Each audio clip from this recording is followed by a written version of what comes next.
Hello, this is Michael. We should be live, and as you can see, we're getting things ready. So I want to thank everyone for coming here today, and we'll be beginning just shortly.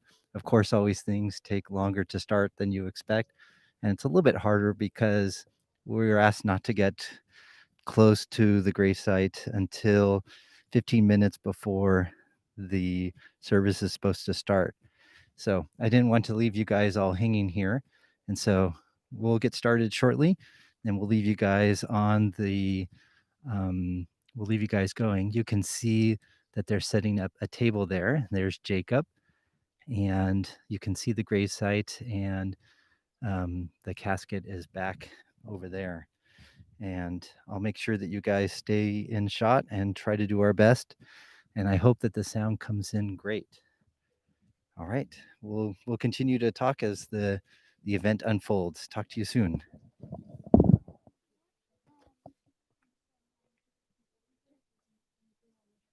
Yes, now is the time to do that.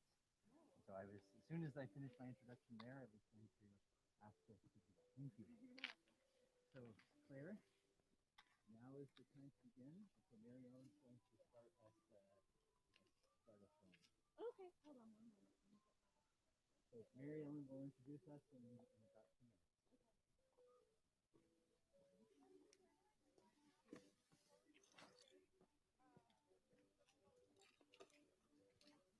Oh, you brought my backpack in? Yeah. Oh, I mean, all the stuff's in there, so keep it in the shade, please. Thank you.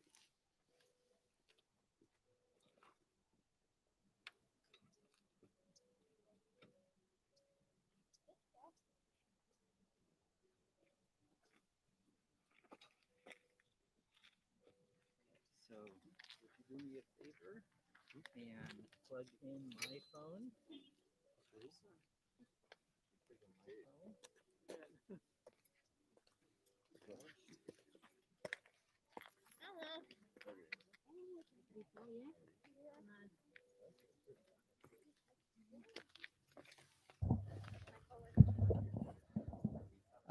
Thank you. So just so you all are aware, we are live. There's a live webcam right here. And so if you guys want to, you're welcome to be on the shot, but if you want to stay out, it's pointed in this direction so that you're aware. Yes, Jacob. There's people from all over the world, like people from Chile, people from Florida, and others that are tuning in. Mary Ellen will be getting us started very shortly.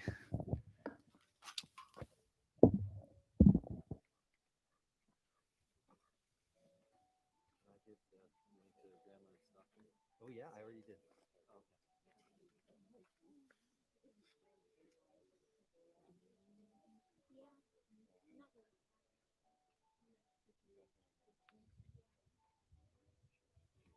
And as we get more, if you want to maintain social distance, we're welcome to go in the grass as well.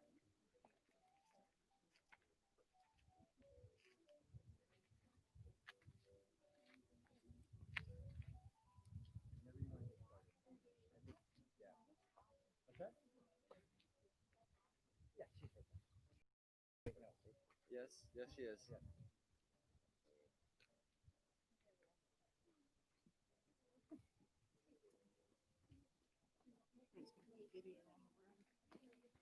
I think it'll be fine. It's so far away from the microphone.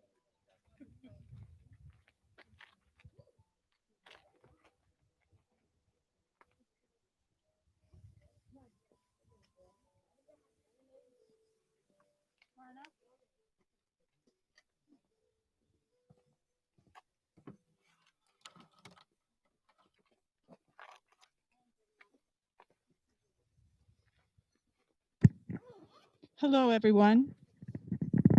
Can you hear me? Yeah. Hi, I'm Mary Ellen. I'm with California Funeral Alternatives. My staff here is Marna and Thomas. We're here to help with any questions. We're here for Javier Merino today. I would like to introduce Claire, who's going to start the service for us.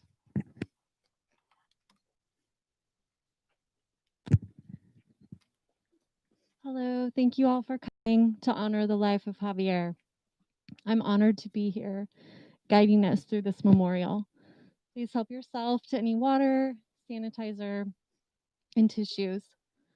We gather today to remember, grieve, and honor the life of this father, friend, grandfather, husband, brother, uncle.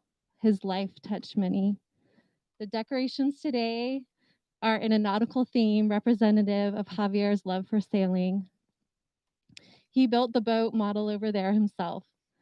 There are some pictures and reminders of what a beautiful life he had. We can all see how Javier was deeply loved by his family and how deeply he loved them. There is a hole where he once was. There is a grief that cannot be fixed. Some things cannot be fixed, they can only be carried. We will carry the love for him and his grief with our memories to keep him alive in our hearts forever. Lindsay, his daughter, wrote a touching poem about her father that I'd like to share with you. Sail away, my captain, into the uncharted sea. Though you sailed away, my captain, near my heart you'll forever be. To start off with saying a few words about Javier, we have his son, Michael. Boy, I just want to thank all of you guys for coming. It's quite touching that you're all here. So thank you for being here. And I just want to share a little bit about Javier, too. I want to share about a sense of adventure that never died. So could you start by imagining an old rickety Winnebago going down the highway as it goes through every turn? It sheds parts at every turn. And there were a lot of those, you can imagine.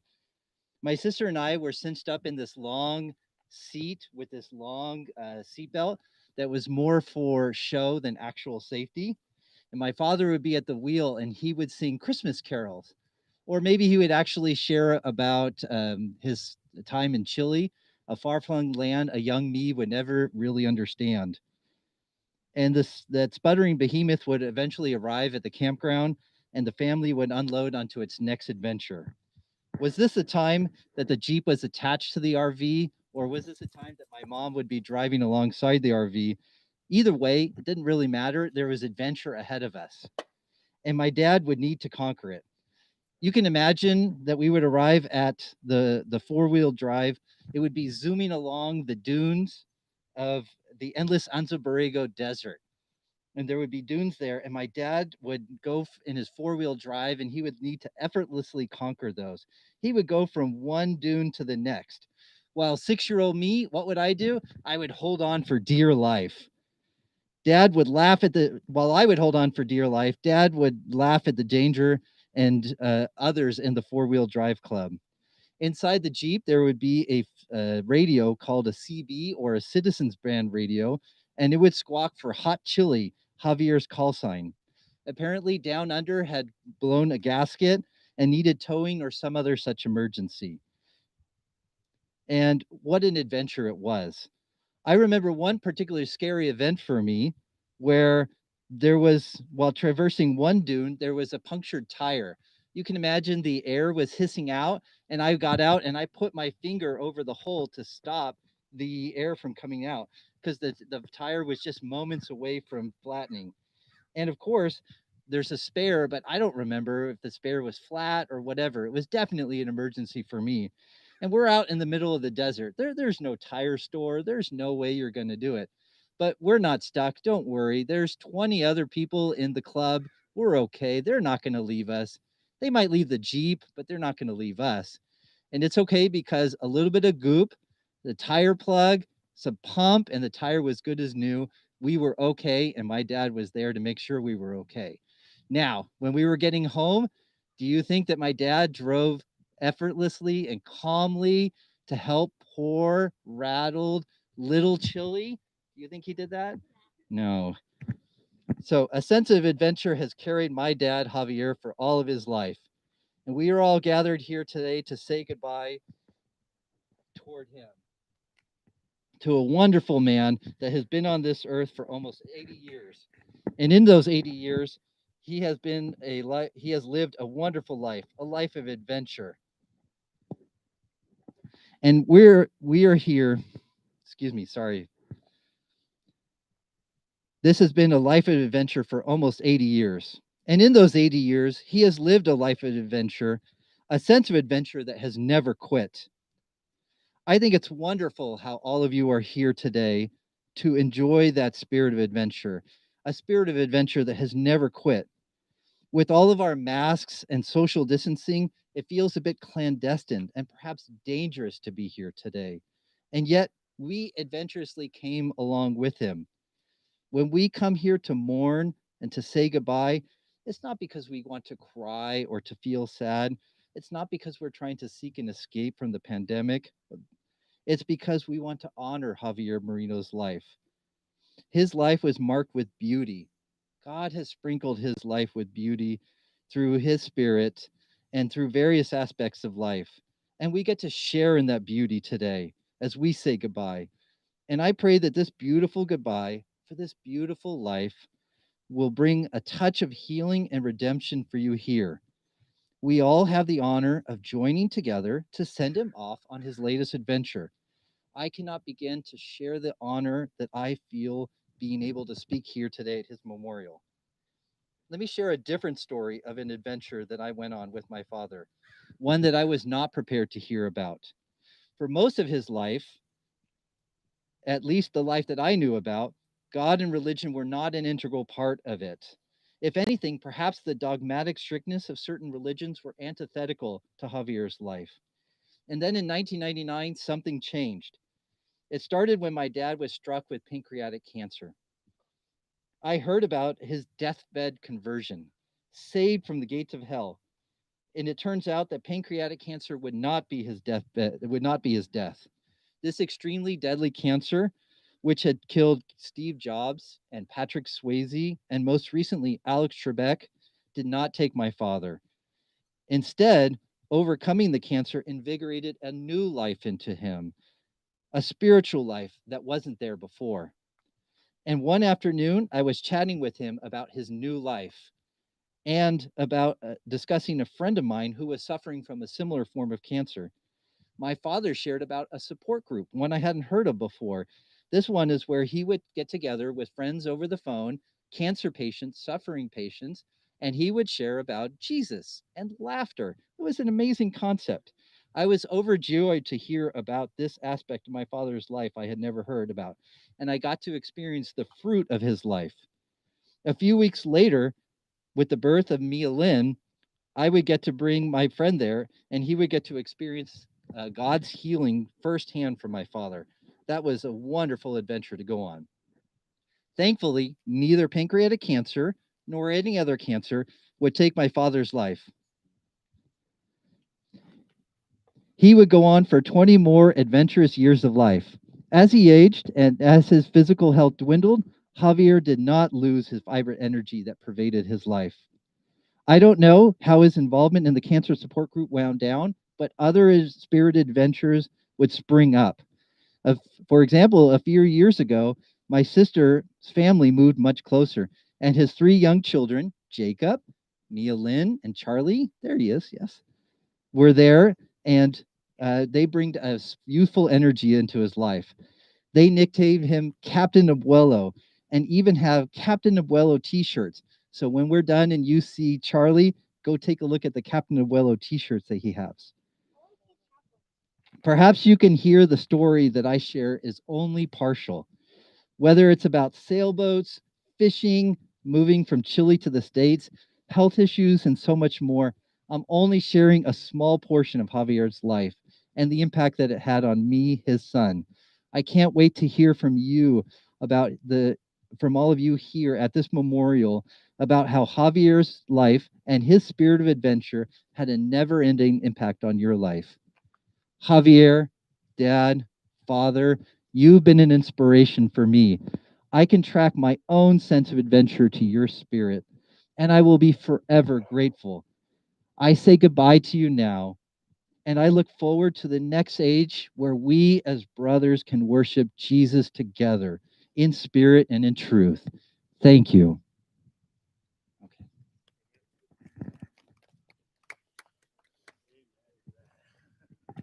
Thank you so much, Michael. That just touches me. I didn't know Javier very, very well. I've known him for a long time, but that gives me another taste of just the person he was. So would you like to speak? We have his grandson here, Gladys. Hello, this is my grandpa, and I remember grandpa because he knew very well what was important in general, and especially what was important to him. He really liked his camera, and he really liked his boat. One time I remember, since I don't live near here, I have to come down to say hi to grandpa during summer or Christmas. One time we were staying in one of those trailers that Dad talked about. And if you've ever been in a trailer, you know that it probably has extensions. I did not. I had no idea what an extension was. So when it was time for us to leave, Grandpa told me, "All right, Gladys, you have to get out of the trailer because we're going to shrink it all down so it fits and we can drive on the road with it." And I like, no, I want to see it shrink down. So I stayed inside with him while he was trying to close the extension. And I was completely mystified. This trailer is shrinking, like this thing is closing in, and like, am I going to be trapped in here? And I started doing what any little kid would do and get really scared. And Grandpa, he laughed. He really enjoyed telling me that this extension was really just him shrinking down this trailer with magical Grandpa powers. Although it does seem that Grandpa was a little bit special, a little bit magical, because he knew what was important. He's got a lot of pictures of my dad and a lot of pictures of his grandchildren. And we knew he always thought about us, even when we weren't there to say hi to him and we weren't able to come down with to say hi that year. Because even on my birthday and on Christmas, there would always be a gift from Grandma and Grandpa sitting in the mail. And there would always be some message from him, something saying hi and wish you were here. Hopefully, see you next year. And then hopefully next year we would go down. So I remember Grandpa because he knew very well what he liked. He knew what was important. And most importantly, he took the time to remember all of it, to record all of it. There are so many pictures, and I'm sure he treasured each one.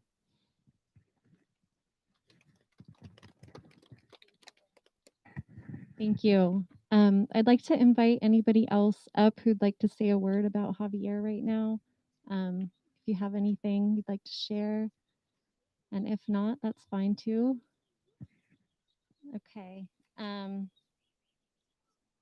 So we actually have a video. We're just going to try to play it through the audio, but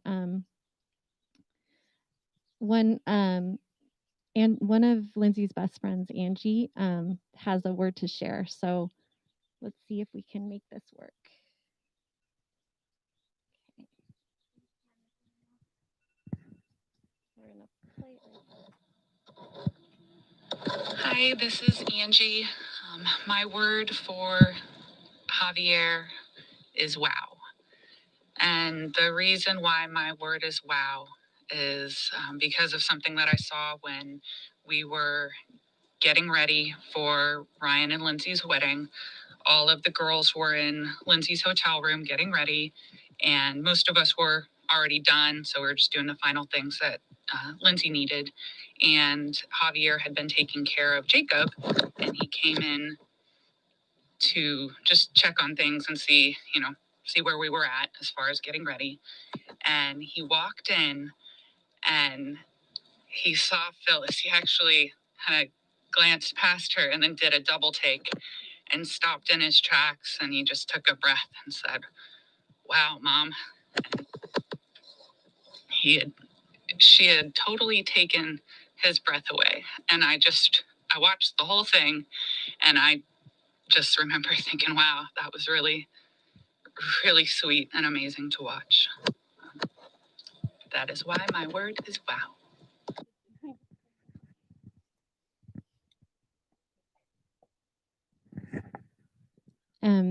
And I'd just like to share the one word to describe Javier for me that came to me was tenacious. We all know that he was a fighter and he dealt with many health issues and prevailed. I remember when he was first diagnosed with pancreatic cancer, And Lindsay had shared that with me, and how he prevailed through that, and getting bit by the brown recluse and prevailing through that. And he was just such a strong, tenacious personality. Um, so if anybody else would like to say anything, it's open. But if not, we're gonna go ahead and have our closing prayer for the ceremony. So, okay. Mary Ellen here for the closing. Oh, okay. Okay, I guess in closing prayer, I'll say the Our Father, whoever's comfortable saying that. Our Father, who art in heaven, hallowed be thy name. Thy kingdom come, thy will be done, on earth as it is in heaven. Give us this day our daily bread, and forgive us our trespasses, as we forgive those who trespass against us. And lead us not into temptation, but deliver us from evil. Amen. Thank you.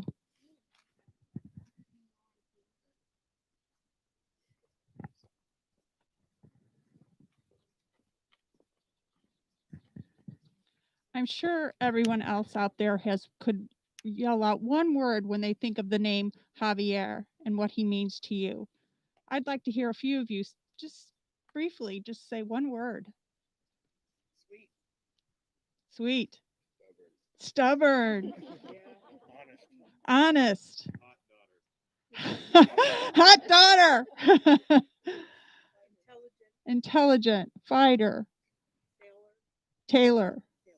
Oh, sailor. I'm sorry. I should have known that. I'm sorry? I can't even say that word. Oh, adventurous.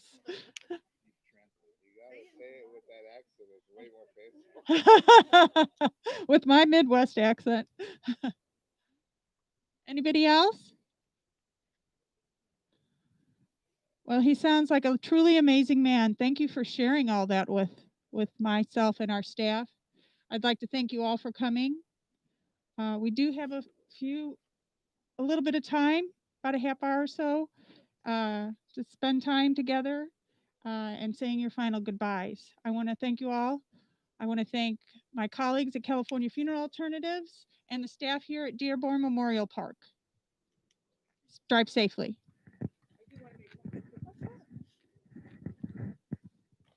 So in honor of Javier's life, one of his favorite restaurants was Hamburger Factory. So the family's inviting anyone who wishes to join us at Hamburger Factory in Poway. It's just maybe a mile or two from here, I think. Shortly, right after the ceremony, please do. How it's going to work is when you go up to the window to order, or you just say you're party of Merino, you order your meal and your drink. You don't pay. That's coming from Javier. This is his last gift to all of you. So I hope some of you will be able to join us. Thank you. Okay, thank you, everybody.